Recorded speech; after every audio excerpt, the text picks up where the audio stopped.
Olá, seja muito bem-vindo ao Gregário Radio dessa semana. Um pouquinho atrasado porque eu estava ao vivo agora no The Sport transmitindo a Route d'Occitanie, uma prova na França que acontece agora nas vésperas do Tour de France. A gente está na expectativa tremenda do que rolou. Teve a volta da Bélgica, teve a volta da Suíça, teve também a volta da Eslovênia, por onde estava Nicolas Sessler, que daqui a pouquinho está aqui com a gente para a gente conversar sobre tudo que está rolando na semana, nessa expectativa para o Tour de France. Essa semana tem Campeonato Brasileiro de Estrada, tem também o L'Etape Rio, que o Gregário Cycling vai estar presente por lá. O Nicolas não, mas eu vou estar lá, o Álvaro também, o Hudson Malta. A gente espera todo mundo que vai correr essa prova por lá para trocar uma ideia, para bater um papo, assim como a gente vai bater agora sobre tudo que rolou nessa semana ciclística. Muitas notícias importantes, muita expectativa, muito suspense, uma certa polêmica em torno do Pipo Garneiro, com quem eu conversei agora há pouco, sobre a participação dele no Mont Ventoux.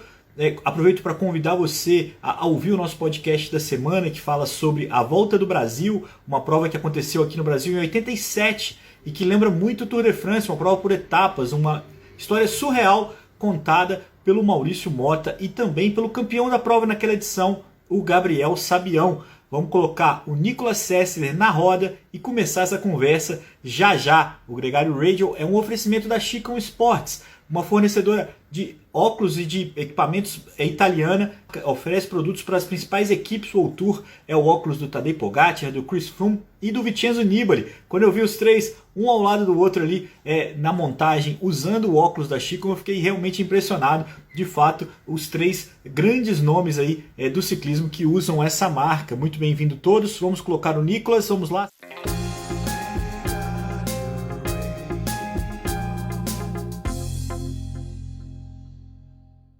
Você que tem muitos motivos para sorrir, Nicolas Sessler, que está aí em Valência, teve um almoço festivo com ninguém menos do que Serge Guita, pódio da última edição da Volta da Suíça, está por dentro dos assuntos, voltando da Eslovênia, cara. Trouxe uma garrafinha de água, como é que tá aí o estoque? Tá cheia? Ah, muito bem! Tá cheia, vamos bebendo um pouquinho dela agora, pouco a pouco, para ver se... Não, já tô mais forte, Leandro. Já subi aí proporção watts quilo, aí já ganhei pelo menos um meio watt por quilo aí no FTP, só depois de voltar da Eslovênia. Agora vai ter que aprender a jogar pedra, papel, tesoura, né, Sidney? Né, o Nicolas? Sim, Sidney, sim, desculpa. rapaz, tá bem treinado, né? Essa semana, pelo jeito, sobrou voz ainda, Leandrão, depois da transmissão, depois VT do Occitanie e tudo. Vamos até quinta-feira. Termino e viajo para o Rio, para o L'Etape Rio, que a Gregário vai ter um stand por lá. Então, vamos gastar essa voz aí o quanto tem. A gente fez a transmissão ao vivo, né, do Baloise Belgian Tour, e agora a gente está com um VT das etapas da volta da Route d'Occitanie, uma prova no sul da França. Muito legal. Hoje a vitória, a gente transmitiu a primeira etapa, foi a vitória do Arnaud Démare, e vamos transmitir as outras 3 etapas nos próximos dias, para acompanhar de perto não só os nomes que vão para o Tour de France, mas alguns nomes como o Démare que não vão e que estão buscando resultado já também, já entregar ali um bom resultado, o Nicolas. Mas vamos começar por você, que é sempre legal saber como é que foi a sua experiência da Eslovênia, o quanto que você conseguiu acompanhar a primeira etapa. Você andou na fuga, foi bonito pra caramba, foi muito legal ver você andando escapado, mas depois ali, dali pra frente, a galera acelerou e o que o Pogacar fez junto com o Michael foi algo muito fora do normal, né, Nico? Anda É, muito, né? não, foi. Vamos lá, foi realmente, né, uma semana para nós muito legal na Eslovênia. Tour da Eslovênia, uma prova de muito nível, né? Apesar de não ser uma prova proporcional a um Tour de France ou mesmo a um critério do Dauphiné, um Tour da Suíça que estava rolando ao mesmo tempo, pô, não deixa de ser uma prova de muita visibilidade e de um nível, né? Ponto Pro, que é justo aquele nível ali, vamos dizer, a categoria justo abaixo do que seria uma prova World Tour, né? Pro Tour que a gente assiste.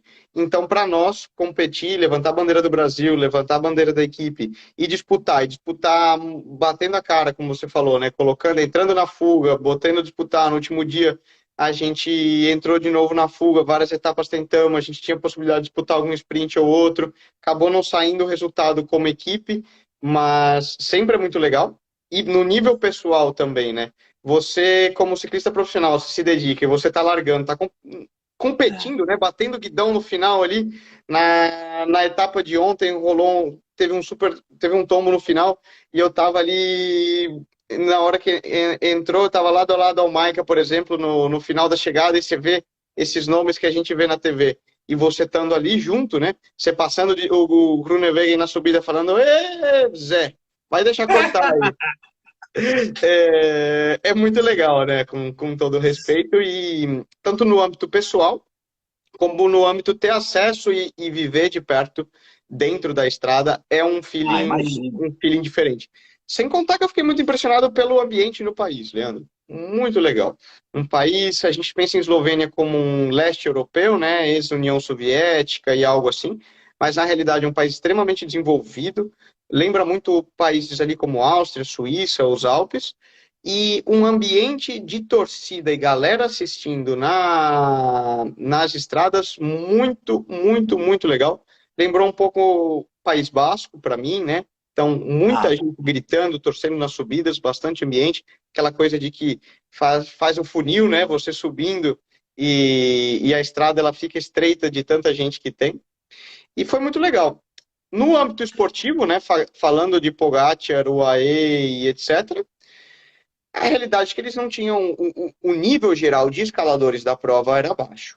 Essa aqui é a realidade, não tinha ninguém no padrão de um Rafa Maica e de um Tadej Pogacar, que são caras que vão para disputar e ganhar um Tour de France, né, fazer top 5, top 10. Não tinha ninguém ali. Você tinha Bahrein muito forte, né, com Matej Mohoric e uma equipe também de eslovenos forte. A gente o citou próprio a Breca Novak, né? Stikendi, a Astana também tinha uma equipe boa, mas passou bem desapercebido. Mas, no geral, a verdade é que eles chegaram ao ridículo de justamente, né? Rafa Maica e Tadej Pogacar na quarta etapa venceram brincando de pedra, papel e tesoura, literalmente, né? Quem vai passar primeiro na meta, porque eles estavam ali, você via, fazendo um treinão de luxo pro Tour de France. Eles tinham tudo controlado, controlavam do quilômetro zero, e isso foi muito legal. Bahrein deu muito O... trabalho para eles, posso dizer. Por exemplo, todos os dias o Bahrein tentava armar uma emboscada, atacava, não deixava a fuga aí, depois atacava, por exemplo, a primeira etapa que eu estava na fuga mesmo. O meu grande objetivo que eu tinha apontado era entrar na fuga no primeiro dia para tentar disputar a camisa de montanha, porque eu sabia que haveria essa possibilidade. Mas ninguém esperava que eles iam acelerar tão cedo e buscar a fuga tão cedo já para atacar antes da primeira montanha do dia, né? Esperava-se isso na terceira do dia. E aí, essa dinâmica entre Bahrein tentando surpreender e o UAE simplesmente brincando com todo mundo foi o né, que solucionou tudo e fez acontecer, né?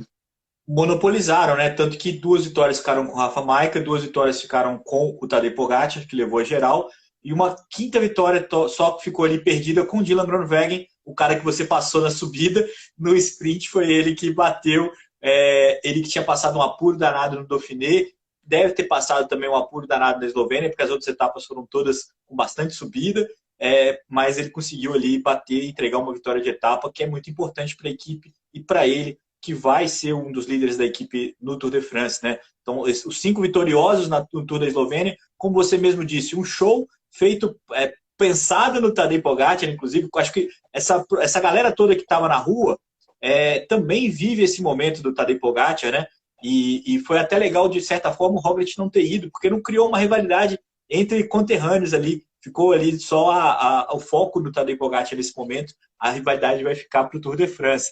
Agora, um pouco da sua impressão, e aí a gente já pode começar a falar da volta da Suíça, porque o que a gente viu na Suíça foi algo que remete ao nosso início do Gregário Radio, que é a Covid, né, cara? Que é o drama da Covid que não passa, não acaba, e por lá o estrago foi grande, uma prova que completaram menos de 80 ciclistas, muitos abandonos, muitos ciclistas que ganharam a etapa, testaram positivo e não foi para o antidoping, foi para a Covid. Tanto o Peter Sagan, o Darrell Wimpy, o próprio Vlasov, que venceu a etapa de montanha, assumiu a liderança e no dia seguinte nem largou, não vestiu a camisa de líder. Primeiro, a sua impressão sobre a volta da Suíça e esse tormento que é o Covid. Como é que foi a sua impressão lá da Eslovênia do que estava rolando? Bom, vamos por pontos, né? Na Eslovênia também teve um probleminha ou outro. A UAE perdeu dois atletas, eles tiveram que retirar também porque testaram positivo para a Covid. E a situação agora mesmo na Europa, nós estamos numa. Eu não sei como está aí no Brasil, Leandrão, mas eu tenho a sensação que está parecido.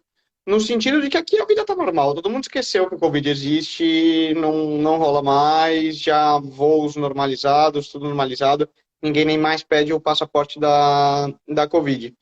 Você voltar a ter uma ascensão de casos foi até surpreendente, tipo, nossa, Covid, as equipes estão saindo fora por Covid, mas não é o agora?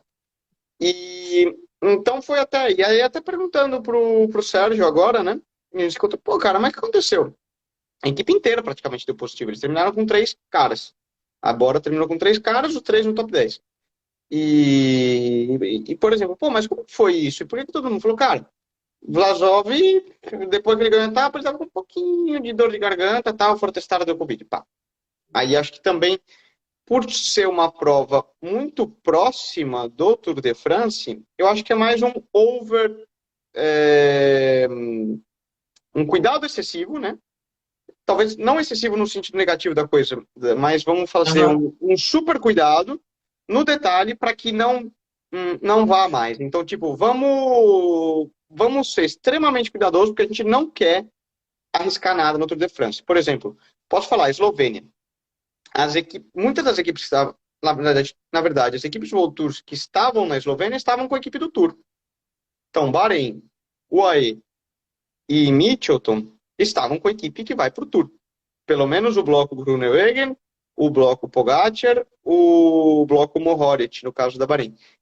Todos eram as únicas equipes que sempre de máscara até o ponto da largada, você via todos os auxiliares usando a máscara a todo tempo, eles comiam separado, tinham o caminhão-cozinha, ou seja, tomando todos os cuidados necessários, porque eles estão a 10 dias de começar o Tour de France. Então não é só o Covid, é qualquer coisa que eles pegarem, arruina a Aham. prova. E para esses caras é muito importante que eles entrem em julho na melhor forma possível. Então, acho que levando isso para a Suíça, pode sim, como deram muita gente possível, mas provavelmente, como foi o caso da Bora, por exemplo, que é o que eu posso dizer, não posso falar das outras equipes, mas foram Aham. sintomas quase que irrisórios. Porém, O, vamos tomar muito cuidado, porque o grande objetivo é o Tour de France. Eu acho que eu o, o- linha. vo- Você acha que o Vlasov no Tour de France teria continuado na prova, ou não teria nem anunciado que estava com dor de garganta, teria tentado continuar na prova para mesmo com positivo? Não porque uma prova de mais de 8 dias, né, a UCI ainda aplica certos protocolos de que a cada X Sim. dias você tem que fazer um teste de Covid e apresentar. Então, todas as equipes, obviamente, seguem, não é brasileirada, né? Vamos falar a verdade. Ó, não Então, arrisquei a fazer você quarentena me deixou na dúvida. mas não fez. Não, não, peraí, né? A galera é suíça. É, tem que fazer, deu positivo, deu positivo. É, Entendi. assintomático ou não, é a regra. Infelizmente, a Legal. gente ainda vive no universo Covid, né?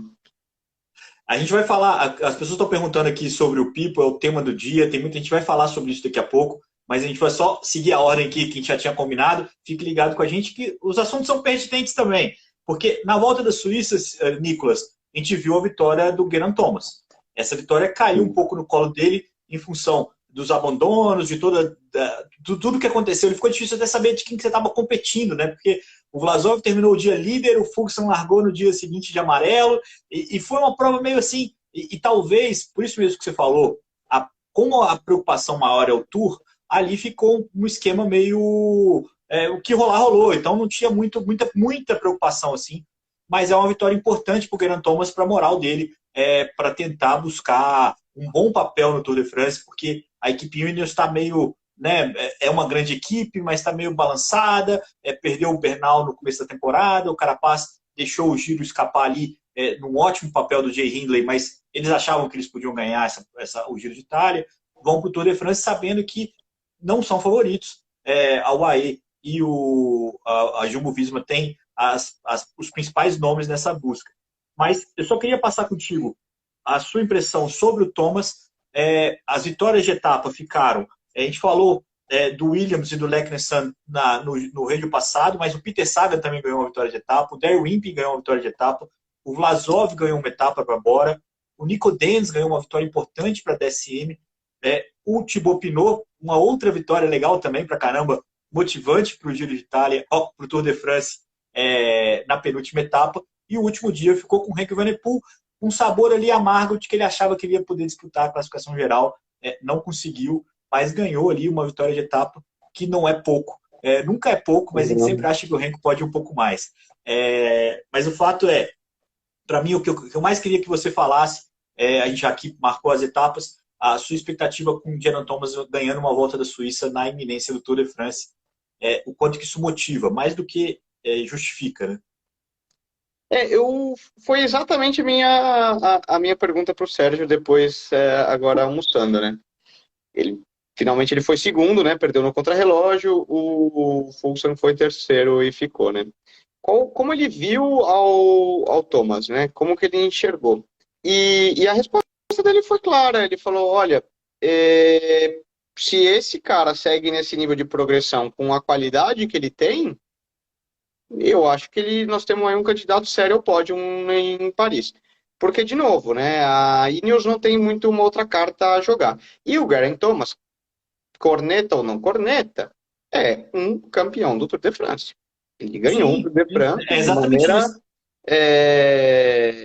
como tem que ser, né? Então você não pode descartar um cara que é um campeão de uma grande volta como um Tour, como carta fora do baralho. É certo que ele passou por anos um pouco alto e baixos, e desde o ano da pandemia, né? Ele vem assim patinando, parece que não voltou a encontrar esse equilíbrio, é certo. Porém, é um cara que ninguém nega a qualidade e ser um contrarrelogista. A maneira como ele correu, né? Houve até muita polêmica, e depois falaram, o ambiente ali no pódio ali por trás estava borbulhando, né? Porque o Fuglsang é um cara extremamente marrento e antipático. E ele foi tirar satisfação com o Geraint, Fuglsang foi tirar satisfação com o Geraint Thomas de por que ele tinha deixado o Higuita pegar a camisa amarela na penúltima etapa, né? E ganhar dele. E porque o Geraint Thomas não ajudou a revezar, na medida que o Sérgio ia atacado e ele acabou foi tirar satisfação, né? Pô, por que você não me ajudou? Eu não tinha que te ajudar. A corrida era tua, né? E ele sabia. Então, você vê um corredor que está bem preparado, ele sabia claramente que se ele perdesse 20, 30, 40 segundos para o Higuita, ele não tinha um problema com o Higuita.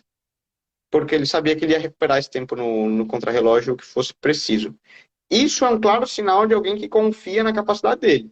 Confia no estado de forma dele e na preparação que ele fez. Por um cara ganhar isso. E é certo que ele, confiando nele mesmo, mais o feedback positivo dele ir ganhar a prova, alimenta mais. Então, pro Tour de France, pô, eu acho muito legal. A gente passa, né? É inegável que a Ineos tem uma equipe, uma super equipe.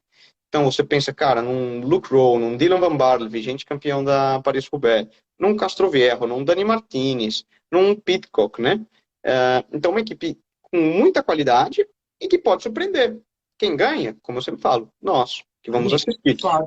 Tira o triunvirato, né? Pogacar, Jumbo-Visma com Vingegaard e Roglic, e depois os gregários, né? Tønnesen, Van Aert, Kruijswijk e aquela galera toda. E você passa a ter Ineos, que também é um império, entre aspas, né? E sabem ganhar a prova. Isso dá uma dinâmica legal. Lembrando, a gente vai falar ainda de Tour de France no programa especial e tem muito tema por vir, né? Mas, para falar quem são os favoritos do Tour, Leandro, a gente vai ter que esperar até depois da etapa de pavê. Depois da quarta etapa. Ah, sim, sim. Quando a gente for falar de Tour de France. Só para contextualizar aqui, as primeiras etapas acontecem na Dinamarca, logo na sequência tem essa etapa de pavê que o Nicolas está falando, e essa primeira semana vai ser muito nervosa. Então, não é um momento, aquela famosa primeira semana do Tour de France, onde tudo pode acontecer, um tombo, um problema mecânico, um vento cruzado, e que depois dessa etapa 5, a gente vai ter um cenário formado para brigar nas montanhas, que inclusive, aqui uma menção ao nosso sempre parceiro Fernando Moina, as etapas de montanha não colocam tanto medo nessa edição. O maior medo está em sobreviver nessa primeira semana. Eu até torço o Sidney tá fogo, hein, Sidney White? Caramba. Até torço, Nicolas, para que o Passou Tadej reto na Pogacar perca um curva mais pouquinho de uma tempo. vez, hein? Tá saltando marcha no sistema aí. Toma um gel de Até cafeína, Leandrão, tá precisando. tá precisando. Cadê o Ultra Coffee para dar uma acordada, bicho? Vou tomar, vou tomar, vou tomar. Hoje é dia. Agora, ainda tem coisa pra cacete pra fazer aqui, pra A semana botar vai os ser programas longa. todos no ar. Mas só lembrando que eu até torço para que o Pogacar perca um pouco de tempo nesse começo, vai dar mais emoção. Né? Se quem perder for o Roglic ou for o próprio Geraint Thomas, a gente vai ter uma prova um pouco menos emocionante ali. Tomara que ele não saia da prova, mas se ele tomar uns 4 minutinhos ali, ia ficar legal nessa primeira semana do Giro, do Tour de France. Lembrando, ó, que a gente. E também estou chamando Tour de Giro, esse é um outro erro clássico. Aqui na Gregário Cycling, todos os dias do Tour de France vai ter um boletim ao vivo, às 5 da tarde, eu e o Nicolas convidados para falar sobre o Tour de France. Vai ser muito legal, vale muito a pena você ficar ligado aqui com a gente no Gregário, na cobertura do Tour de France, que vai ser muito maneiro. Tem muitas outras coisas legais também rolando. Tem Fiquem muito muito bem conteúdo ligados. Se você ainda não especial, segue a Gregário, siga agora. curiosidade de equipamento, né, Leandro? A gente está preparando um mês de julho intenso. Pode ter certeza. Isso aí. E muita gente perguntando do Pipo, mas eu só vou falar do Pipo depois que eu falar da volta da Bélgica, que foi a prova que a gente passou na The Sports essa semana. A vitória ficou com o Mauro Schmid, um ciclista que veio do Giro de Itália, o suíço. Ao segundo lugar ficou com o Tim Wellens. Uma disputa empatada, literalmente empatada nos segundos. E as bonificações também empataram e foi uma polêmica danada, porque na volta da Bélgica tem eles chamam de do quilômetro de ouro, o Golden Kilometer, que são 3 sprints seguidos, cara. Isso é genial, eu nunca tinha visto isso, nunca tinha reparado isso. É Em muito vez de ser um legal. bônus de tempo, são 3 seguidos. Então você tem que bater, bater e bater de novo. E os dois chegaram empatados e foi uma briga Flamengo e Vasco ali, Quick Step e Lotto Soudal para decidir. Lógico que teve cotovelada para todo lado, teve um movimento bem criticável do Yves Lampaert, que foi desqualificado, porque ele fechou, num desses 3 sprints, ele fechou o Tim Wellens e não deixou ele, atrapalhou ele na disputa com o Mauro Schmid, mas a vitória ficou com o Mauro Schmid e não tiveram coragem de punir a Quick Step por um movimento que foi de um dos ciclistas. É um dilema como é que você resolve isso. Eu fiquei conversando com o Sidney há muito tempo. Qual que era a solução razoável? Porque o Mauro Schmid não fez nada. Como é que você pune o Mauro Schmid? Só porque, sabe, é difícil você comprovar o dolo e punir. Era uma seara muito complicada que os belgas não entraram, não se meteram nessa briga, Nicolas. Mas por lá eu vi o Mads Pedersen muito forte, o ciclista dinamarquês que vai correr em casa do Tour de France, da equipe Trek, ganhou a primeira etapa, foi muito bem nas outras etapas, se defendeu na etapa rainha de uma forma brilhante, foi muito maneiro ver o Mads Pedersen nessa prova. O Jasper Philipsen também está muito forte, passando as subidas. É um nome que vai conseguir entregar no Tour de France com a forma que ele andou na Bélgica. Eu acho que é uma aposta importante. Teve também a vitória do Lampaert na etapa de crono e do Quinten Hermans na etapa rainha, que a Intermarché andou muito bem. Ele e o Lorenzo Rota fizeram uma dobradinha que bagunçaram a prova inteira. Ele ficou em terceiro lugar, inclusive, na classificação geral. A última etapa tinha que ser dele. Fábio Jacobsen bateu o sprint. E isso foi a volta da Bélgica.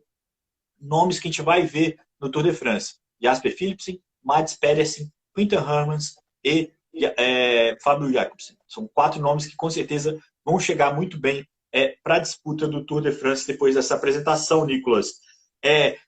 E aí, atendendo aos pedidos aqui da galera que está em um frenesi danado, Nicolas, aqui, a gente está na iminência de ter o Campeonato Brasileiro de Estrada.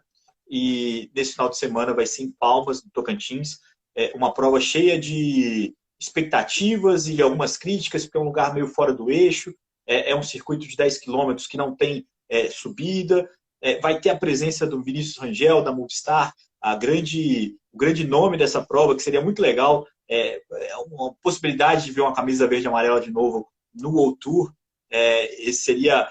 Vai levar boa parte da torcida com ele, muito em função disso, mas vai ter que suar muito para bater os velocistas, para disputar essa prova, que deve ter muitos ataques, mas que pode favorecer os ciclistas com um bom punch.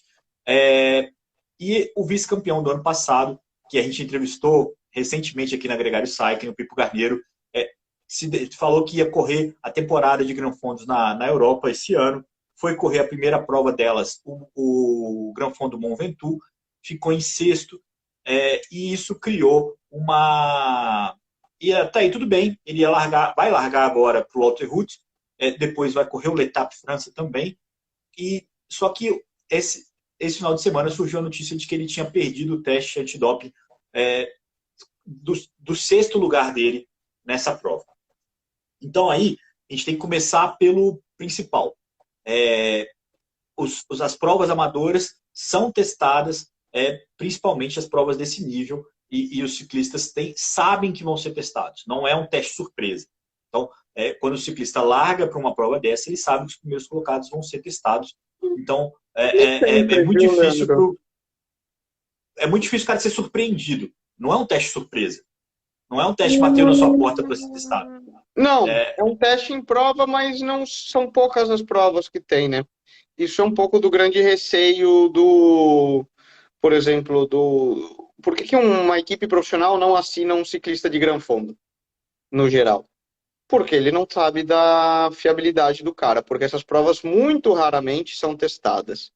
Esse é um ponto. Então, que tenha um exame antidoping numa prova desse tipo é raro, não é comum, tá?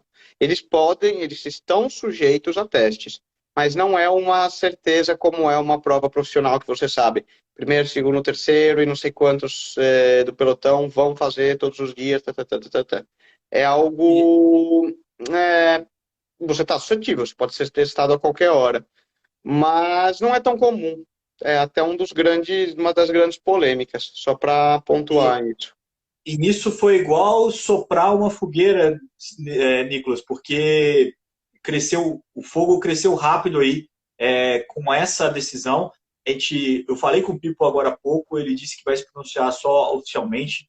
Ele não foi notificado oficialmente pela essa ausência, então ele não tem nenhuma restrição em voltar a correr, ele não tem nenhuma punição prevista em relação a isso a princípio, porque ele disse que não foi notificado, mas o fato é que o sexto lugar dele, ele foi convidado a fazer o exame, mas ele já não estava mais no local, teoricamente não atendeu as chamadas, a organização disse que ligou para ele, ele deu informações dizem que ele foi só contactado pelo Instagram, e aí cria toda essa conversa que todo mundo está discutindo.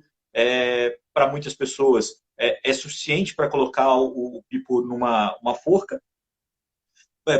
Para mim, eu vou dar uma opinião muito pessoal aqui, eu acho muito difícil alguém correr para ganhar um Gran Fondo correndo o risco de ser testado, ao ponto de fugir de um exame antidoping.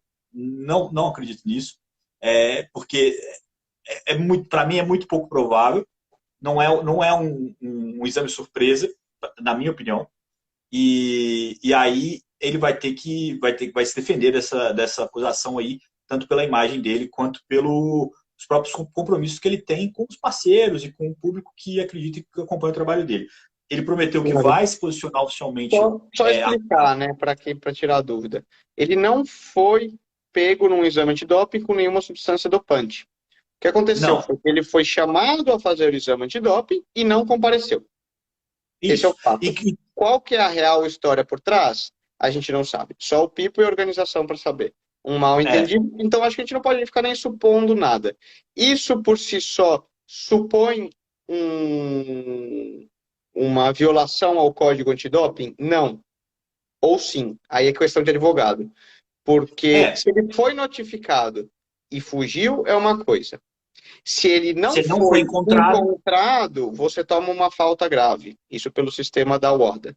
E uma falta grave não é diretamente uma violação antidoping. 3 faltas graves são equivalentes a uma violação antidoping. Então, só esclarecer pontualmente e factualmente, já que tudo é rumor, tudo é suposição e ninguém pode falar nada, esses são os fatos. Ele não compareceu. Se ele foi notificado ou não, não sabemos. Ele não foi encontrado. Ele não testou, não foi encontrada nenhuma substância dopante nele, porque ele não testou simplesmente. Agora, o que aconteceu por trás? Não sabemos e acho que a gente não pode ficar nem supondo muito mais em cima disso, até que os TIA, organizadores e próprio Pipo O próprio Pipo. pronunciem. É. Ponto final. Acho que não tem que ficar polemizando que o cara é isso, que o cara é aquilo. Fatos. Não, então, mas é Aconteceu com importante muita porque... gente, né? Então, Já... a sua mensagem é perfeita, Nicolas, mas é justamente especular, é expor aqui o que se sabe, o que não se sabe e o que é passível de ser punido ou não é passível de ser punido. Porque tem muita especulação, tem muita gente já colocando ele numa forca, numa situação que não foi uma declaração oficial, não foi uma notificação do OCI, foi uma notícia que foi publicada em um único site. E é óbvio que isso cria uma mancha. O impacto disso ele é inevitável. Só que enquanto você não ouvir, enquanto você não vê as coisas se concretizando, a gente se expõe aqui a um pré-julgamento que, na minha opinião, é muito precipitado. Eu não acredito. Assim, a gente já viu, olha só, a gente já viu o ciclista brasileiro sendo pego por PPO no passado recente, sabendo que usar EPO e competir vai cair, porque você vai ser testado e vai cair, não tem jeito. A gente já viu o ciclista pulando janela de hotel para não fazer exame surpresa. Só que ali era um exame surpresa, ele não estava preparado para ser testado naquela hora. A gente já viu o ciclista... Eu já vi, Leandro, corrida de falarem que chegou o exame na corrida e de gente sair correndo e abandonando e saindo por aí com a... É isso que eu tô falando, a gente já viu de tudo isso. Mas, de novo, a gente não está aqui para supor muito pelo contrário, né? A gente constata os fatos. E até para tirar toda essa polêmica de Instagram e haters e de constatar o que são os fatos e o que diz a regra. Então, de momento, a gente não pode falar nada. Lembrando, isso aconteceu com a Lizzie Deignan, isso aconteceu com diversos ciclistas, a gente nem sabe, Vincenzo Nibali já teve... A Lizzie Deignan teve 3 whereabouts, né? Ela era passível de ser punida pelos whereabouts. E a gente sabe também o quanto que... Assim, a possibilidade, a riqueza de possibilidades de um cenário como esse é enorme. É enorme, do tipo... os caras que fazem os testes serem babacas, a gente já viu também, já viu ciclista no velório do filho sendo convidado para testar, e que se não fosse testar, ele ia tomar um whereabout. Isso já aconteceu no ciclismo World Tour. O ciclista da equipe da Quick Step. E o cara fala assim, pô, peraí, não é assim que funciona.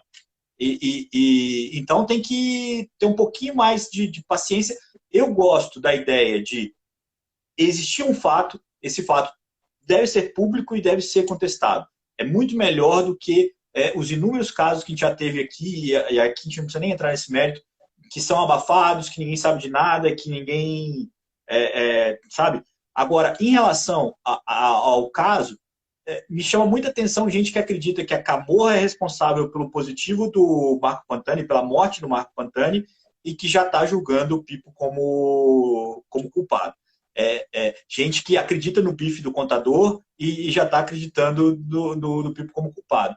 Gente que é fã do Alejandro Valverde e já está julgando o Pipo como culpado. Então vamos devagar, vamos esperar o posicionamento dele, não ao ponto de ser poliana aqui, de acreditar em tudo, mas de entender que existe também a exposição até do lado oposto. Assim, gente que quer tirar um a menos dessa jogada e botar pressão em cima dele nesse momento. Então, o que se sabe do caso ele ficou em 6º lugar no Gran Fondo, 6º colocado não pega pódio, não fica lá até o final, não estava lá presente para o exame antidoping que ele foi convidado a fazer. Ele vai responder se ele tem razão ou não em não estar lá apto para fazer o exame depois da prova. Essa é o X da questão que vai ser julgado, e ali ele vai ser punido ou não se ele tiver uma boa explicação para isso. Acabou, esse é o assunto. Qualquer outra coisa em relação a isso é um pré-julgamento que não faz muito sentido. Nicolas, é isso, cara. Vamos só mudar de assunto, que eu não quero terminar o assunto assim, não. Vamos falar do L'Etape do Rio, a prova que o ano passado chamou... Aliás, eu vi uma entrevista muito legal do Chamorro para o Igor Lagens e para o Vinícius Mob no LRF podcast, e ele falando assim, e aí, brincando com ele, né? E aí, você vai para o Brasileiro? Ele falou, Não, vou pro Letap, porque eu sou argentino. Sempre muito simpático, chamou, vai defender a vitória dele lá na prova carioca. A Gregário vai estar lá também. Se você estiver no Rio de Janeiro, se for fazer a prova, vai trocar uma ideia com a gente, visita a gente no stand, vai ser muito maneiro. Eu vou estar lá na sexta, vou estar lá no domingo, no sábado eu devo estar lá só no final do dia, mas o Álvaro vai estar lá full time. A gente tem uma série de eventos, a gente vai entrevistar o Murilo Fischer ao vivo lá com a galera, batendo um papo. Então vai ser muito legal. Eu espero a participação de todo mundo. Quem não estiver lá, fique ligado também online aqui no nosso canal, no Instagram, para poder acompanhar de pertinho essa prova. Sexta-feira já tem podcast novo, semana que vem já tem cobertura do Tour de France, tem muita coisa legal rolando. Tem amanhã MTB Pass e não vai parar, Nicolas. Tem muita coisa para a gente publicar aí enquanto você se prepara. Qual que é o seu próximo evento? Sibiu. Temos 10 dias intensos pela frente, Leandrão. Tem que Pô, eu já tô aqui. Vou pensar em preparar tudo. E depois, julho também, full gás. Você tá vendo meu ritmo de fala aqui, já é um ritmo de quem tá frenético. Não tenho, posso passar por qualquer exame antidoping, fiquem tranquilos com isso. Não vou correr, mas estou super excitado com essa expectativa. A gente tem muita coisa acontecendo. Lembrando que a gente também está no ar com o The Sport, com a transmissão da Ruta do Occitânia, eu e o Sidney White. E segunda-feira que vem, Nicolas Sessler comigo de novo, para o Gregário Radio, já embalados para o Tour de France, Nicolas. Clima pré-tour. Vamos que vamos.